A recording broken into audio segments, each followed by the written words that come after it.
الله سبحانه. هذه الصور تعود لسنة 1947 إبان زيارة الملك الراحل محمد الخامس لمدينة طنجة. علينا شعبي العزيز أن نقوم كرجل واحد بنظام وانتظام.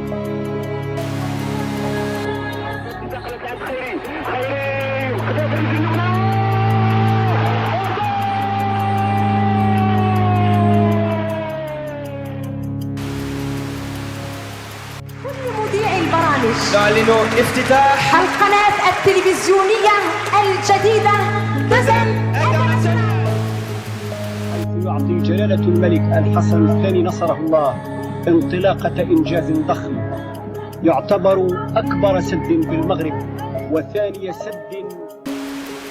وفائه بالرسالة بإكملها يقدمون بيعتهم الشرعية لخلفه ووارث سره صاحب الجلالة والمهابة أمير المؤمنين سيدنا محمد بن الحسن بن محمد بن يوسف بن الحسن.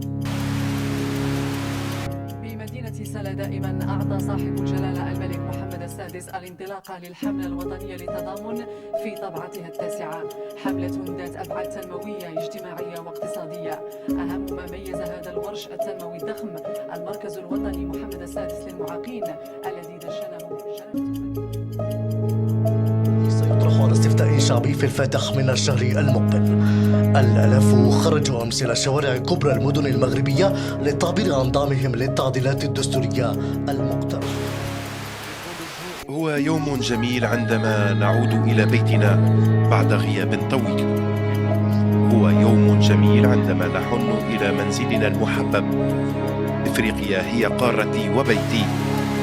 في مجال النقل السككي جلالة الملك والرئيس الفرنسي دشن أول رحلة بين محطتي طنجة المدينة والرباط أقدال.